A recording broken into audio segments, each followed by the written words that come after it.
Welcome back here to the FOX43 kitchen. It's our favorite day of the week, aside from Friday. You gotta love Wednesdays because we've got family that comes in from Gettysburg. And what's up? What do we got going on today? I see we have chicken, we've got pasta. Again, you're playing to my heart. I try. And we also have, of course, you need vegetables. Yes. You need your seasoning. Right. So what are we making today? Okay, so right over here, check me out. I've got my chicken here. You know what I did to that chicken? I dredged it. Tony, you could speak on the importance of dredging, maybe on James's podcast. Okay? Now you learn about that. Exactly. From the master. Yeah, or we could get your wife, you know, she learned the lesson too. Dredging, it's very important. When you're pressing something in, whether it's cornstarch, whether it's flour, dredging means you really compress it into whatever you're doing it. When you do that, what's the pro of doing that, Mr. Tony? Wait, I didn't hear the last part of that. What's the what doing? What's the point of dredging it so hard? That way it will adhere.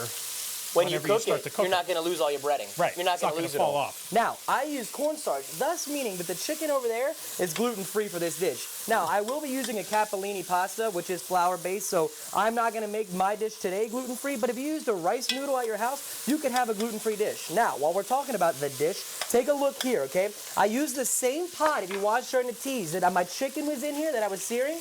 This chicken right here, I was searing it in here. As soon as it was done, I pulled it out. I used the same pot. I didn't get anything out. I want all that chicken flavor in here with my vegetables, okay? And my vegetables, check out the garden, all right? Let's also talk about what we're making. We're making a chicken de Jackie cacciatore, even though she's not here, okay? So, I got, now cacciatore, in Italian, it means hunter. So think of everything you would see if you were out in the woods. Here's a vegetable, there's a vegetable. Grab it, and throw it in your dish here. So wait, did you just sneak some hot pepper flakes in Yes, there? I did, because the cacciatore is typically spicy. So I put a little bit of pepper flake and a little bit of black pepper, okay? My vegetables that are in here, I got onion, carrot, shallot, zucchini, red and yellow bell peppers, okay? And I also have a little bit of squash in there. I just seasoned it with some black pepper and some red pepper flake. But guess what? Guess what else is going in here? Taters. Yes, sir. All right. So I put some potatoes in the oven. I cut them into wedges. All right, let me move my chicken stock. Thank you. They're going to go in here too. I wanted to give them a head start in the oven just because I didn't want to take the chance of them not being all the way done. So this way you have something to do constantly. You get your potatoes in first, and then because the quickness of this dish, just once you get it started, you can go ahead and throw your potatoes right back in, okay? So we're going to a fork tender on our potato. All right, now I'm going to get my chicken back in here. All right, it's going down fast. Pay attention. If you're mixing this around, your chicken starts to break up, that's totally fine. That's the point of this dish. Time for some wine. Stay with me, Tony. Stay with me. Whoa.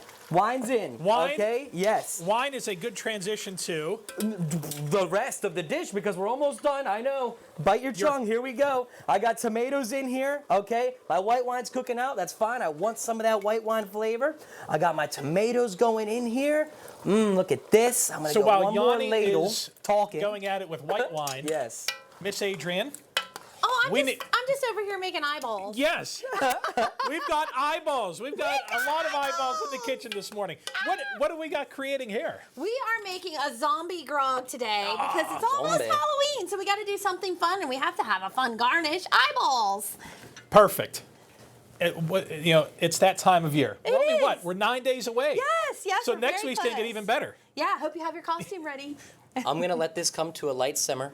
Come Gotcha. Second segment, we're going to be adding some fresh basil. We're going to be tossing it with our noodle, and this thing will be ready to eat. Oh, 9:50 can't come soon enough. That's right, baby. Stick around. We'll be back in just a couple of minutes.